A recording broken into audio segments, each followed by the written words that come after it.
కథమమాల సభ్యులకి, యూట్యూబ్ వీక్షకులకి స్వాగతం అండి. ఇప్పటికీ సుమారు ఓ 3 వారాల నుంచి ఆదివారం నాడు ఒక కథతో మీ ముందుకు వస్తున్నాను కదండి. అలాగే ఈరోజు కూడా ఒక మంచి కథతో మీ ముందుకు వచ్చానండి. ఆహ్లాదకరమైన ఇంటి వాతావరణంతో, మంచి కుటుంబ బంధాలతో ఉన్న ఈ కథకి మంచి కుటుంబం అని పేరు పెట్టుకుందాం. కథలోకి పెడదామా మరి? అమ్ములు, లే, తెల్లవారింది. మారిపోయినట్టుంది నీ నిద్ర లేచే టైం. లే లే, మేలుకొలుపు చేసి వెళ్ళిపోయింది అమ్మ. లేచి బద్ధకంగా ఒళ్ళు విరుచుకుంది నళిని. శ్రీశైలేశ దయాపాత్రం దీభక్త్యాది గుణార్ణవం. పూజగదిలోంచి తాతగారి మంత్రోచ్చారణ. గబగబా స్నానాధికాలు ముగించుకుని గదిలోకొచ్చి బట్టలు కట్టుకుంటుంటే లోపల నుంచి హారతి కర్పూరం, అగరొత్తుల మిళితమైన పవిత్రమైన వాసన. కళ్ళు మూసుకుని ఆ వాసన గుండె నిండా పీల్చుకుంటూ బయటకు వచ్చింది నళిని.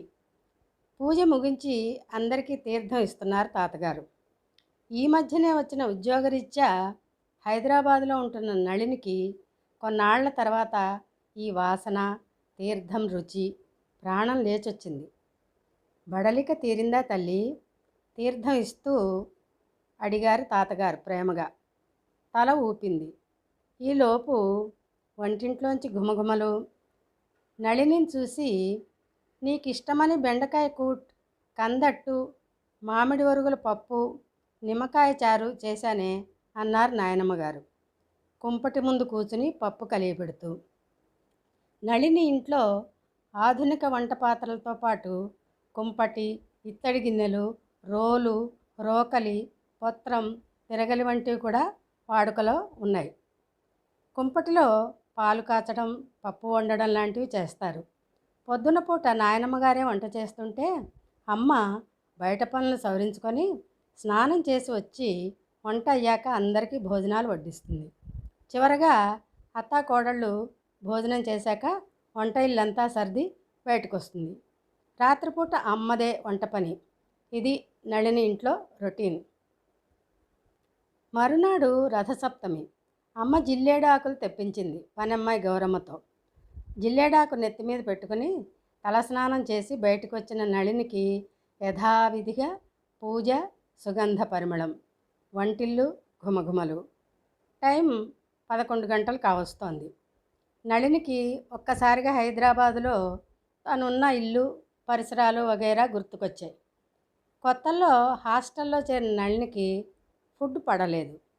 వాతావరణం కూడా ఎందుకో నచ్చక ఫ్రెండ్ డబల్ రూమ్లో పోర్షన్లో ఉంటూ షేర్ చేసుకుందాం రమ్మంటే అందులోకి మారిపోయింది నళిని. వీళ్ళ పోర్షన్ కాక ఇంకా 4-5 పోర్షన్స్ ఆ ఆవరణలో ఉన్నాయి. వారంలో 2 రోజులు ఆఫీస్కి వెళ్ళాలి, మిగతా రోజుల్లో వర్క్ ఫ్రమ్ హోమ్.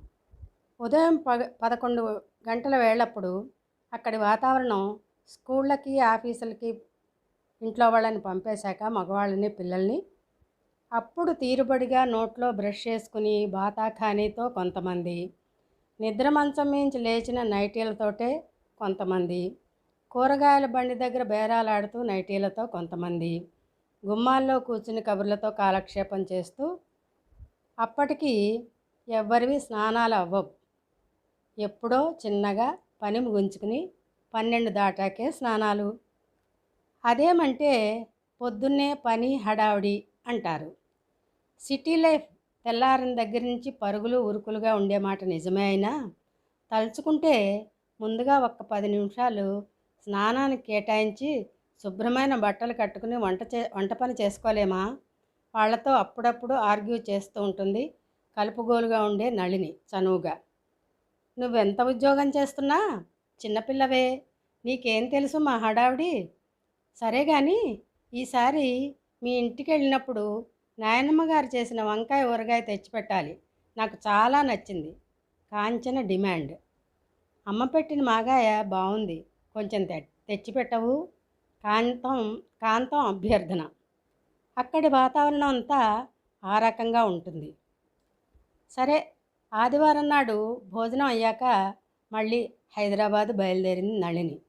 మళ్ళీ ఎప్పుడు కుదురుతుందో ఇక్కడికి రావడం, ఈ ఆహ్లాదకరమైన వాతావరణంలోకి రావడానికి నాకు మళ్ళీ ఎప్పుడు కుదురుతుందో అనుకుంది నళిని. అలాగే భారమైన మనసుతో ఇంట్లో వాళ్ళందరికీ వీడ్కోలు పలికి వెళ్ళలేక బయలుదేరింది నళిని హైదరాబాదుకి. తప్పదుగా మరి ఉద్యోగం అన్నాక. ఇదండి ఈరోజు మన కథ. చక్కటి కుటుంబ బంధాలతో నడిచిన కథ. నచ్చితే దయచేసి లైక్ చేయండి, షేర్ చేయండి, సబ్స్క్రైబ్ చేయండి. మళ్ళీ మరొక ఇంట్రెస్ట్ అయిన వీడియోతో తొందరలో కలుద్దాం.